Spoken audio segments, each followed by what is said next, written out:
Arrival on a strange world.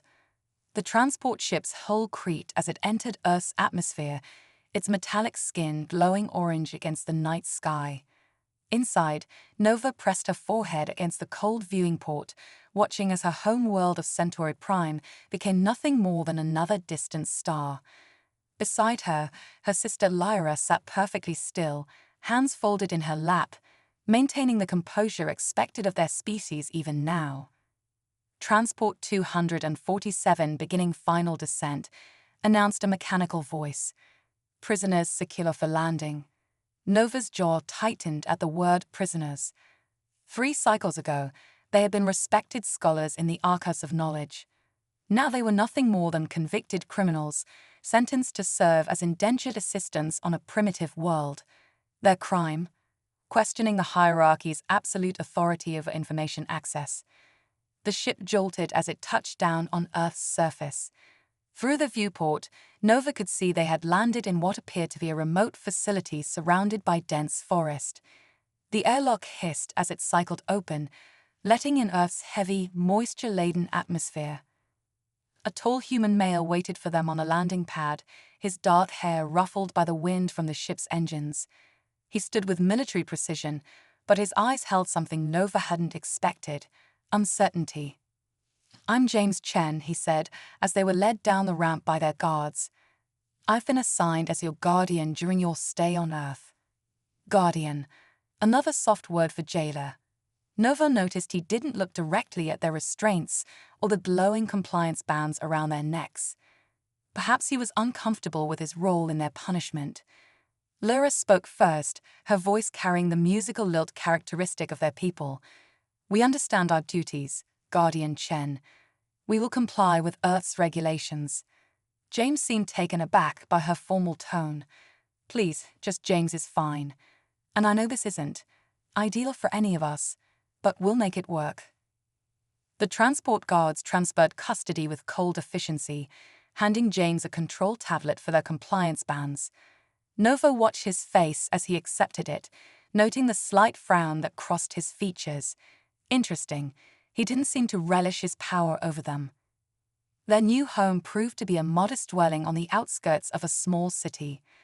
James led them through rooms filled with Earth furniture and technology that seemed almost primitive compared to what they were used to.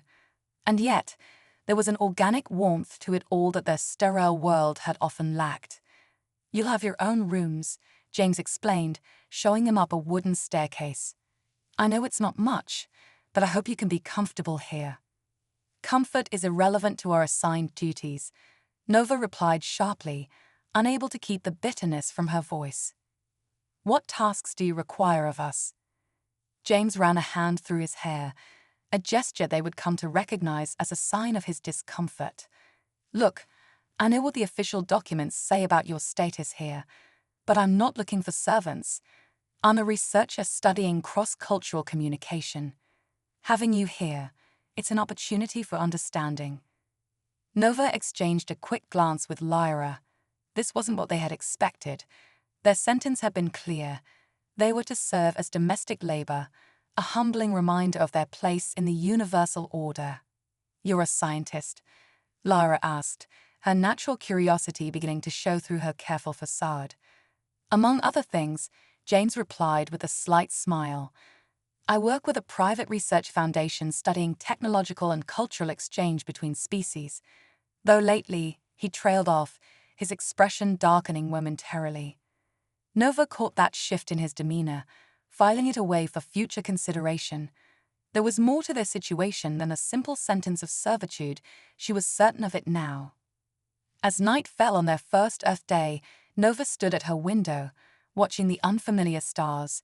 In the next room, she could hear Lyra humming softly, a habit their teachers had never managed to break her of. Below, James moved about the house, his footsteps echoing up through the wooden floors. They were meant to be prisoners here, Nova thought, but their supposed jailer seemed more like a reluctant host. She recalled the way he had carefully set the control tablet aside, rather than keeping it close as most guardians would. The way he spoke to them as equals despite their status. Perhaps there was more to humans than the simple, primitive creatures they had been taught about. Perhaps there was more to this exile than punishment. In the distance, thunder rolled across the sky, another reminder that they were far from home. But as Nova listened to the unfamiliar sound, she felt something she hadn't expected, a tiny spark of hope. They might be trapped here on Earth, but something told her their story was just beginning, and their guardian James Chen would play a larger role in it than any of them yet realized. Learning to trust. Days on Earth fell into an unexpected rhythm. Rather than the harsh servitude Nova and Lyra had been prepared for, they found themselves drawn into James's research work. His home office became their shared workspace, filled with holographic displays and data streams that seemed primitive by Centaurian standards, yet possessed an ingenious functionality. "Your translation matrices are remarkably efficient," Lyra observed one morning, studying the linguistics program James had developed. Her silver eyes reflected the scrolling data as she traced patterns in the code, though the base algorithm could be optimized further. James looked up from his own work, genuine interest lighting his features. "Show me." Nova watched from her corner as Lyra began explaining complex computational theories, her sister's natural enthusiasm breaking through years of rigid cultural training. James listened intently, asking questions that revealed a sharp intelligence beneath his casual demeanor. "You understand far more about our technology than you should," Nova interrupted, unable to contain her suspicion any longer. "Why are you really studying us?" The question hung in the air. James' expression shifted, a shadow crossing his face. "The official story is that I'm conducting basic cultural exchange research," he said carefully. "The reality is more complicated." "Everything about this situation is complicated," Nova pressed. "We're supposed to be serving a punishment, yet you treat us more like colleagues. Why?" James was silent for a long moment, his fingers absently tracing the edge of his desk. "Because I know what it's like to be caught in someone else's power game," he finally said. "And because I'm starting to think your exile wasn't just about breaking information access laws." Nova felt Lyra tense beside her. They had both suspected their harsh sentence had deeper motivations, but hearing James voice similar doubts was unsettling. "What do you mean?" Lyra asked softly. Before James could answer, a sharp chime cut through the room. His personal communicator displayed an incoming message, and Nova caught a glimpse of a familiar symbol, the same one she'd seen on the transport ship that had brought them to Earth. "I need to take this," James said, his voice tight. "We'll continue later." He left the room quickly, but not before Nova saw the worry in his eyes. She waited until his footsteps faded down the hall before turning to her sister. "He knows something about why we're really here," she whispered in their native tongue. Lyra nodded, her fingers still hovering over the linguistics display. "And whatever it is frightens him. Did you notice how his heart rate increased when that message came through?" Nova sometimes forgot her sister's enhanced empathic abilities, a genetic gift that had made her especially valuable in the archives. "Can you sense anything else about him?" "Conflict," Lyra replied. "Deep concern, and," she hesitated, "a genuine desire to protect us, though from what, I'm not certain." Their conversation was interrupted by the sound of breaking glass from downstairs, followed by James's raised voice. The sisters exchanged glances before moving silently to the door. "I told you, they're not ready," James was saying, his tone sharp with anger. "You can't just." "We're not asking, Chen." A new voice, cold and authoritative. "The project timeline has been accelerated. We need their expertise now. They're people, not resources to be exploited. They're convicted criminals serving a sentence. Or have you forgotten that detail? Don't let your personal feelings interfere with the objective." Nova felt her hands curl into fists. The dismissive tone was all too familiar, the same one the hierarchy used when speaking of lesser beings. "Get out." James's voice was quiet but firm. "We'll proceed according to the original timeline or not at all. That's not your decision to make." The sound of footsteps, then the front door closing with decisive force. Nova and Lyra quickly returned to their workstations before James returned. When he entered the office, his face was carefully composed, but Nova could see the tension in his shoulders. "Is everything all right?" Lyra asked, her concern evident. James managed a smile that didn't reach his eyes. "Just a disagreement about research parameters. Nothing to worry about." But there was plenty to worry about, Nova thought. Their supposed punishment was clearly part of something larger, something that had both James and his mysterious superiors on edge. That night, as storm clouds gathered over the city, Nova found herself unable to sleep. She made her way downstairs, drawn by the soft glow of light from James's study. She found him surrounded by holographic displays, his face illuminated by the blue glow of data streams. "You should be resting," he said without looking up. "So should you." Nova moved closer, studying the information scrolling past. Her eyes widened as she recognized sequences of Centaurian code. "This is from our archive systems. How did you—" "Your exile wasn't random," James cut her off, finally meeting her gaze. "You and Lyra were chosen specifically because of your work in the archives, because you had access to something they want very badly." "They." Nova felt a chill run down her spine. "The Research Foundation." James shook his head. "The Foundation is just a front. The real players are much bigger, and they're not interested in cultural exchange. They're looking for weapons." The revelation hit Nova like a physical blow. She and Lyra had been archivists in the restricted sections, dealing with ancient technological data that even the hierarchy deemed too dangerous for general access. "And you?" she asked, her voice barely a whisper. "What's your role in all this?" James's laugh was bitter. "I was supposed to be their good soldier, following orders without question. Instead," he gestured to the displays around them. "Instead, I'm trying to figure out how to keep us all alive when they realize I'm not going to give them what they want." Nova studied him in the dim light, seeing him clearly for the first time, not as a jailer or even a researcher, but as someone caught in the same trap she and Lyra were in, someone who had chosen to stand against forces far more powerful than himself. "Tell me everything," she said, pulling up a chair beside him. "If we're going to survive this, we need to understand what we're really facing." Outside, the storm finally broke, rain drumming against the windows as James began to explain the true nature of their situation. Neither of them noticed Lyra standing silently in the doorway, her silver eyes reflecting the data streams as she listened, her empathic senses telling her more than words ever could about the growing connection between her sister and their supposed guardian. The game they had been thrust into was far more dangerous than any of them had imagined, but at least now they would face it together. Hidden threats. The morning brought an unexpected visitor to James' house. Nova was reviewing archive data in the study when she heard the smooth purr of an expensive vehicle pulling up outside. Through the window, she watched a woman in a crisp black suit emerge, her movements precise and deliberate. "Dr. Eleanor Blackwood," James said from the doorway, his voice tight. "Head of Special Projects at the Foundation, and my former mentor." Nova turned to face him. "The one who recruited you. The one who made me what I am." There was a complex mix of emotions in his voice, respect, bitterness, and something deeper.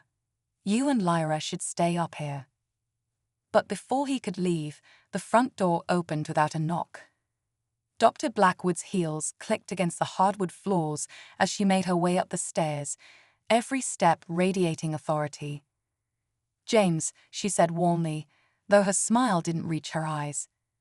"I see you're making progress with our guests." Her gaze swept over Nova, analytical and cold, though perhaps not as much progress as we'd hoped. "Eleanor." James stepped between them, his stance protective. "We had an agreement about unannounced visits." "Agreements change when circumstances do." She pulled a tablet from her briefcase, activating a holographic display. "We've detected unusual energy signatures from the Centaurian sector. Something's coming, James. Something big." Nova felt her blood run cold as she recognized the patterns in the data.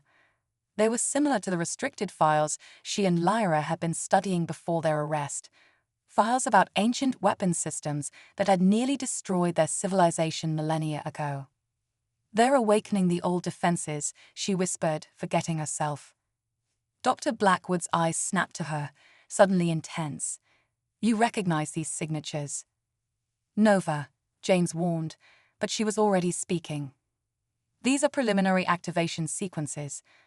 The hierarchy must be preparing for something, but this technology, it's unstable, dangerous. It was locked away for a reason, precisely why we need your help to understand it."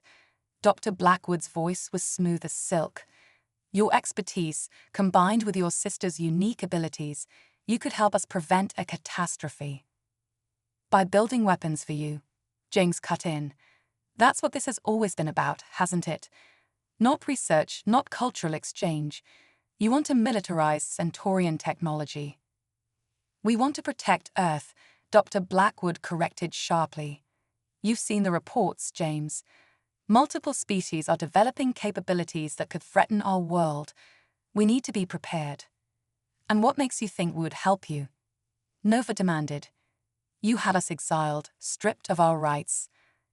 "We gave you an opportunity," Dr. Blackwood interrupted. "Your own people would have executed you for accessing those restricted files. We offered an alternative, and now we're offering you a chance to do something meaningful with your knowledge." Nova felt a presence behind her and knew Lyra had joined them. Her sister's empathic abilities would be reading volumes from this confrontation. "You're afraid," Lyra said softly, her silver eyes fixed on Dr. Blackwood. "Not of external threats, of losing control." For a moment, the woman's composed facade cracked. "You don't understand what's at stake." "Then help us understand," James said, his tone gentler now. "Eleanor, if there's really a threat coming, we need to know the whole truth." Dr. Blackwood was silent for a long moment, her internal struggle visible in the tight line of her jaw. Finally, she reached into her briefcase again and withdrew another device. 3 weeks ago, we intercepted this." She activated it, and a holographic message filled the air. A conversation between members of the Centaurian hierarchy. Nova recognized one of them as her former superior in the archives. "The humans have them now," one voice asked. "Yes, and when they access the weapons data, it will trigger the failsafe. Earth's defenses will be crippled, leaving them vulnerable to the coming storm." Nova felt her heart stop. "We're bait," she whispered. "They wanted us to be captured, to bring this knowledge to Earth." "Because they knew humans would try to use it," Lyra finished, horror dawning in her voice. "The hierarchy is playing a longer game." James's hand found Nova's shoulder, steadying her. "How long have you known about this, Eleanor?" "Long enough to know we need a different approach." Dr. Blackwood's voice had lost its sharp edge. "I'm not your enemy, James. Neither is the Foundation. But there are forces moving in the galaxy that make our internal politics look like children's games." "The coming storm," Nova said. "What is it?" "We don't know exactly, but multiple species are arming themselves, building alliances. Something has them scared, and Earth is caught in the middle." James squeezed Nova's shoulder gently. "So what are you really asking us to do?" "Help us understand the real threat," Dr. Blackwood replied. "Not just the weapon systems, but why they were locked away. What your people were really defending against." She looked at each of them in turn. "I'm not asking you to build weapons. I'm asking you to help us survive what's coming." Nova exchanged glances with Lyra, seeing her own concerns reflected in her sister's eyes. They had been taught that humans were primitive, dangerous. But standing here now, caught between ancient threats and modern power games, she realized that perhaps humanity's greatest strength was its ability to adapt, to face the unknown with determination rather than fear. "We'll help," Nova said finally, "but on our terms. No more secrets, no more manipulation." "And no more treating them like prisoners," James added firmly. Dr. Blackwood studied them for a moment, then nodded. "I'll have the compliance bands deactivated, but understand, What I've told you cannot leave this room. The wrong people learn about this. We understand secrets, Lyra said quietly, better than most. As Dr. Blackwood prepared to leave, she paused at the door. James, I am sorry for how this all began. Sometimes the hardest choices are the ones we have to live with, he finished. I know. When she was gone, the four of them stood in silence, processing the weight of what they had learned. The game had changed, becoming something far more complex than simple punishment or scientific research. What do we do now? Lyra asked. James looked at the data still floating in the air, his expression determined. Now we start finding real answers, together. Nova felt something shift inside her, fear giving way to purpose. They were no longer exiles or prisoners. They were something else entirely, allies in a fight they were only beginning to understand. Outside, storm clouds gathered on the horizon, a fitting backdrop to the challenges that lay ahead. But for the first time since arriving on Earth, Nova felt like they might have a chance to face them. Breaking points. The next few weeks transformed James's home into a war room of sorts. Holographic displays filled every available space, showing star charts, ancient Centaurian texts, and intercepted communications. Nova and Lyra worked tirelessly, translating restricted archives, while James coordinated with his Foundation contacts, building a picture of the gathering storm. There's a pattern here, Nova said late one night, her fingers tracing lines between star systems. Every civilization that accessed these weapon systems eventually faced some kind of catastrophe, not from the weapons themselves, but from something else. James leaned over her shoulder, close enough that she could feel his warmth. These days, such proximity no longer felt strange, like they were being targeted. Or tested, Lyra added from her station. She had been quiet lately, her empathic abilities strained by the constant flow of dark information. Each species that reached this level of technological advancement faced a challenge. Those that survived, she trailed off, her silver eyes distant. Became something different, Nova finished. Changed in fundamental ways. The implications hung heavy in the air. Earth was now approaching that same technological threshold, and the hierarchy's plan to use Nova and Lyra as unwitting carriers of dangerous knowledge suddenly made more sense. They wanted to force our evolution, James realized. Either we destroy ourselves trying to use the weapons, or you'd have to find another way to survive, Nova said softly, just like our ancestors did. The moment was interrupted by a violent pounding at the front door. Before any of them could react, it burst open, and armed figures in Foundation tactical gear swarmed in. James Chen, a harsh voice called out. By order of the Foundation's Security Council, you and your alien assets are to be taken into protective custody. Nova felt James tense beside her. Blackwood, he muttered. She must have been overruled. The armed team reached the study, weapons raised. Their leader, a hard-faced man with captain's insignia, stepped forward. Dr. Chen, please step away from the aliens. They have names, James said quietly, but he moved slightly, positioning himself between the guns and the sisters, and they're under my protection. Protection's been revoked. The Council has determined that given the escalating situation, more direct measures are required. The captain gestured to his team. Secure the subjects.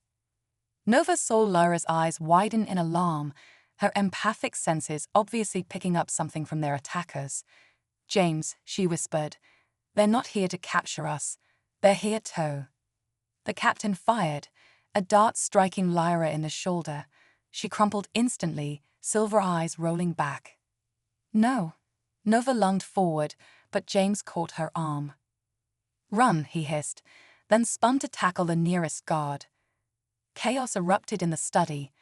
Nova grabbed her unconscious sister, dragging her toward the emergency exit James had shown them weeks ago.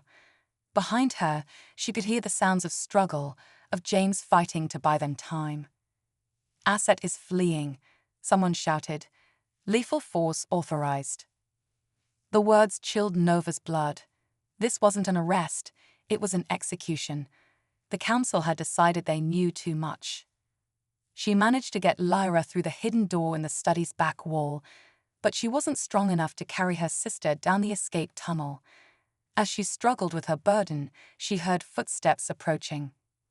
Nova, it was James, breathing hard, blood trickling from a cut above his eye. Give her to me. Together, they maneuvered Lyra's unconscious form through the narrow passage. Above, they could hear the team searching the house. The tunnel leads to a safe house, James explained as they moved. Eleanor helped me set it up, back when I first started having doubts about the Foundation's true goals. Can we trust it? We don't have a choice. They emerged in an underground parking garage where a nondescript vehicle waited. As James worked to secure Lyra in the backseat, Nova caught movement in her peripheral vision. James. He spun just as Dr. Blackwood stepped out of the shadows, a sleek pistol aimed at his chest. I tried to warn you, she said, her voice heavy with regret. I tried to give you a chance to handle this the right way. The right way? James straightened slowly. You mean by turning them into lab rats? Dissecting their knowledge without caring about the cost? The council believes we're out of time. Eleanor's hand was steady on the weapon. The energy signatures from Centaurian space are growing stronger. Multiple species are mobilizing their fleets. We need those weapons, James. The weapons are a trap, Nova said, stepping forward despite James' attempt to stop her. Using them would only prove we're not ready, that humans haven't evolved beyond the need for violence. Sometimes violence is necessary for survival. Is it? Nova pressed.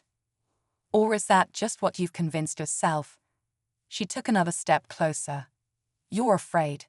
I understand that. My people were afraid too, when they first faced this challenge. But the weapons weren't the answer then, and they're not the answer now. Eleanor's composure cracked slightly. Then what is? How do we protect ourselves? By changing, James said softly. By becoming something more than what we are. Isn't that what your research was originally about, Eleanor? Understanding how species evolve and adapt.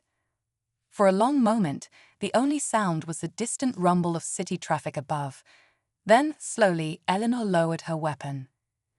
The council won't stop, she warned. They're too committed to their course of action.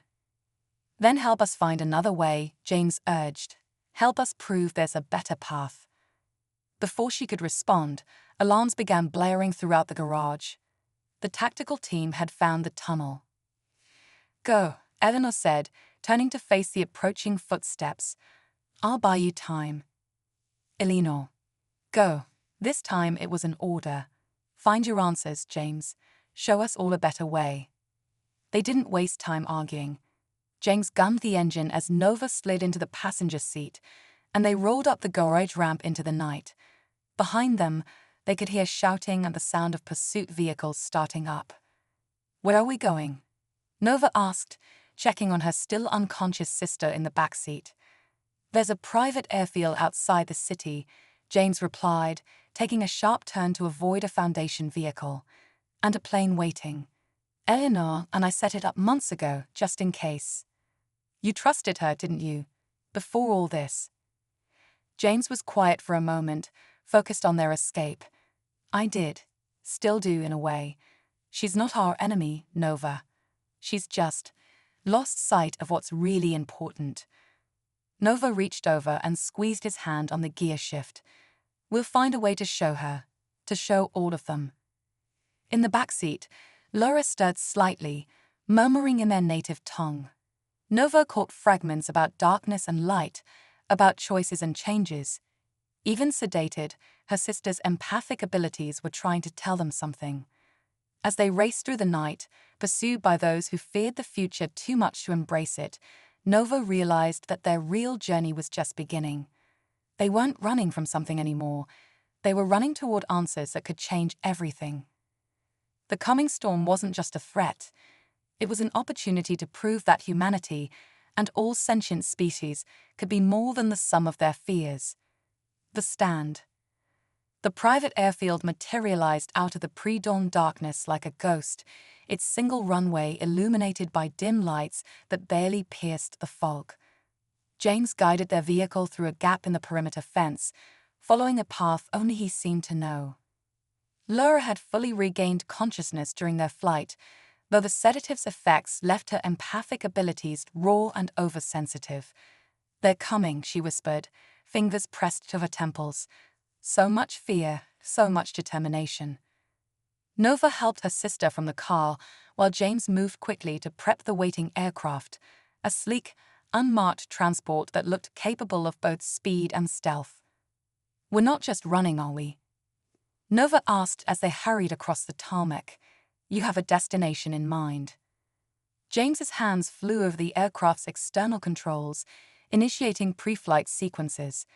"There's a research facility in the Arctic, officially abandoned, but Eleanor and I kept it operational as a fallback.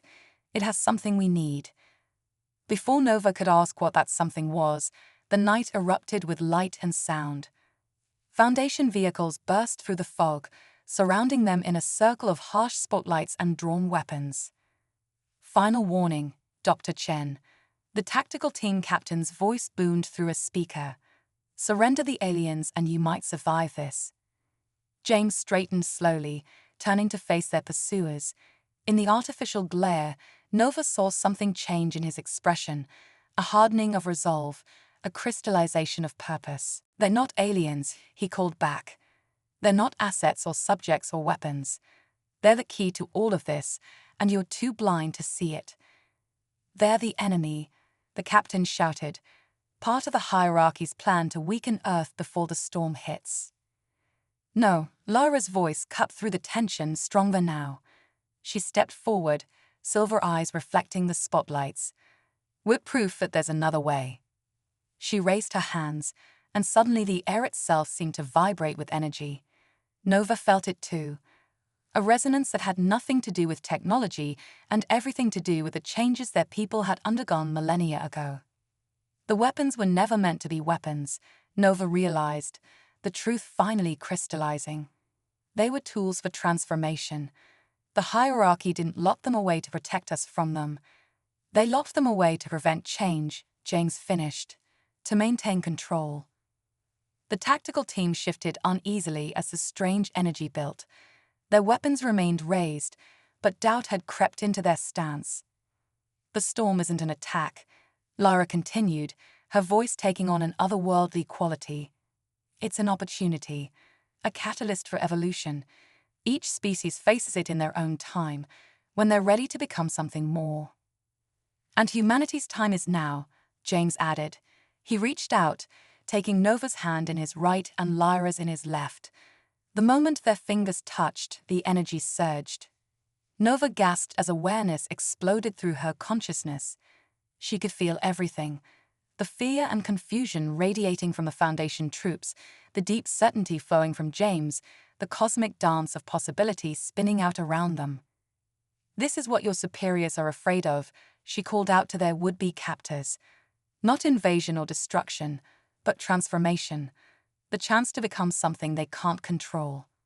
The captain took a step forward, his weapon wavering.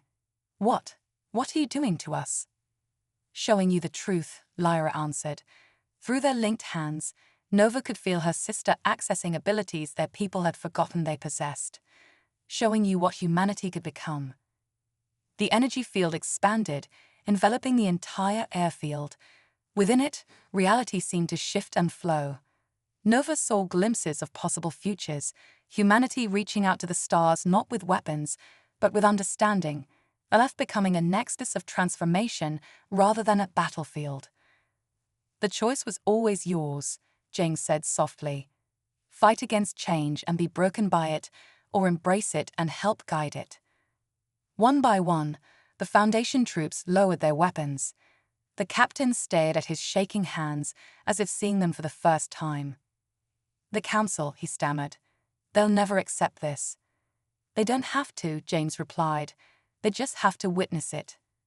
As if in response to his words, new vehicles appeared through the fog. Nova recognized Eleanor Blackwood's sleek car among them. The Foundation's Security Council had arrived to see the situation for themselves. The energy field pulsed once more, and Nova understood what needed to happen next. This wasn't just about escaping or surviving anymore. It was about showing humanity its true potential. James, she squeezed his hand. The facility you mentioned, what's there? An artifact Eleanor and I found years ago. Something that resonates with the same energy you're channeling now. We could never activate it, but maybe now. It's a beacon, Lara said, her silver eyes distant. A key to unlocking humanity's next step. Nova looked at the approaching council members, then at the dawn breaking on the horizon. Then let's show them what that step looks like. The aircraft hummed to life behind them, but they no longer needed it for escape. They had something far more important to do: help humanity face its moment of transformation, not with fear, but with hope. As the sun rose over the airfield, casting long shadows through the dissipating fog, Nova realized that this was what her people had forgotten. Evolution wasn't about weapons or power or control. It was about having the courage to become something new. And standing there between her sister and the human who had shown them a different path, she knew they would face whatever came next together. A new beginning. The Arctic facility rose from the frozen landscape like a shard of crystal, its surfaces reflecting the ethereal dance of the aurora borealis overhead. Inside, beneath layers of advanced technology and abandoned research projects, the artifact waited. We found it buried in the ice, James explained as they descended through the facility's levels. Older than any human civilization. At first, we thought it was a weapon, but it didn't feel like one, Eleanor finished.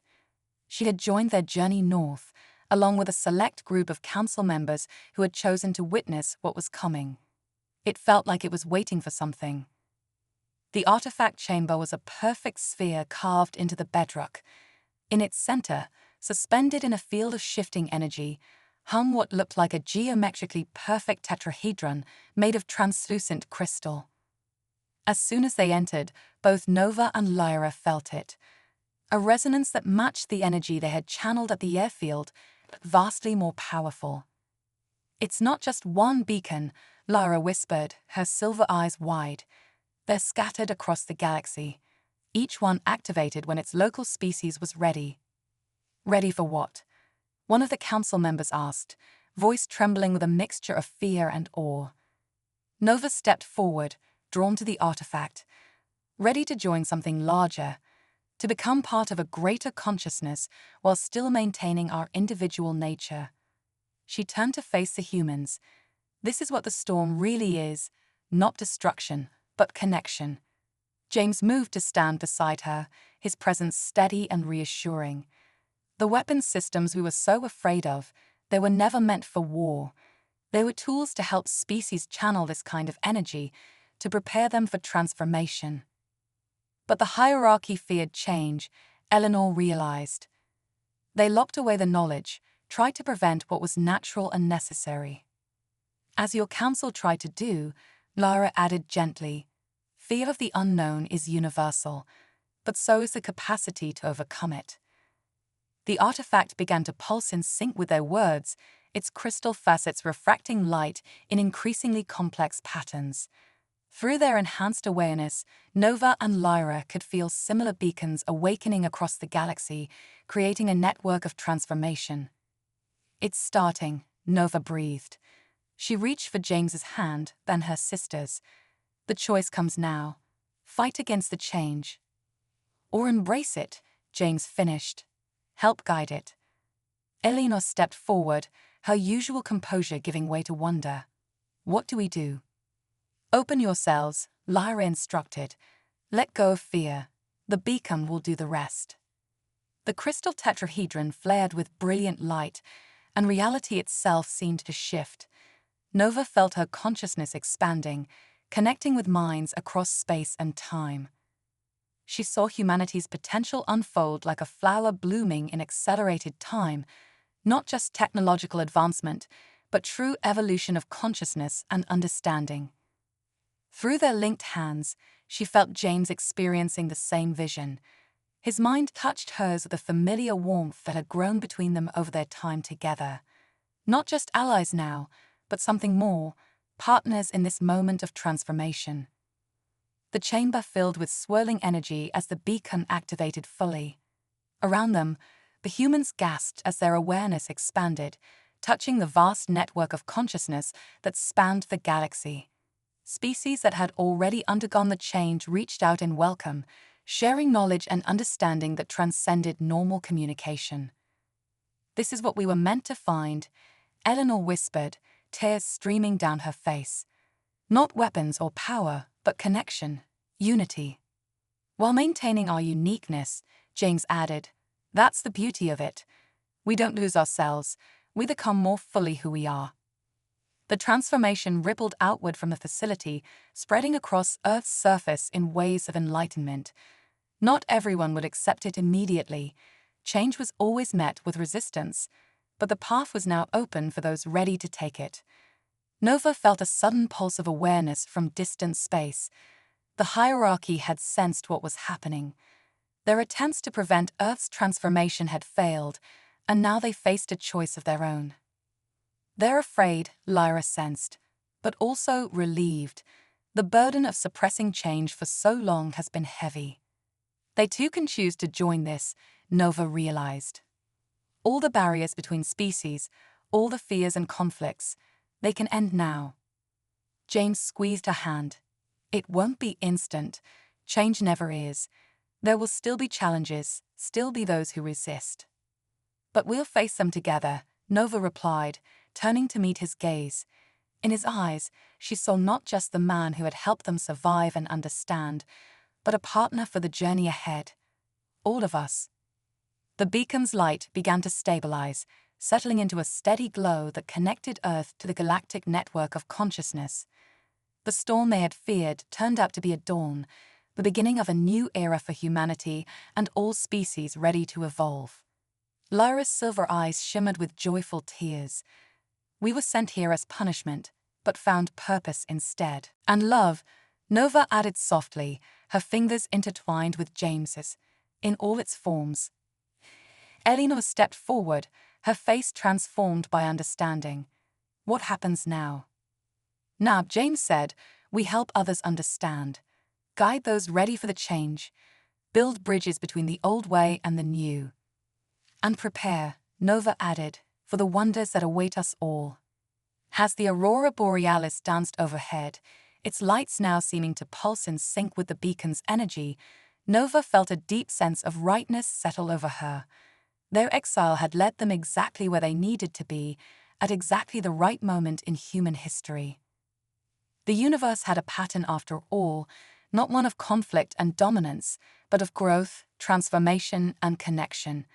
And now, standing between her sister and the human she had grown to love, Nova knew they would help write the next chapter of that pattern together.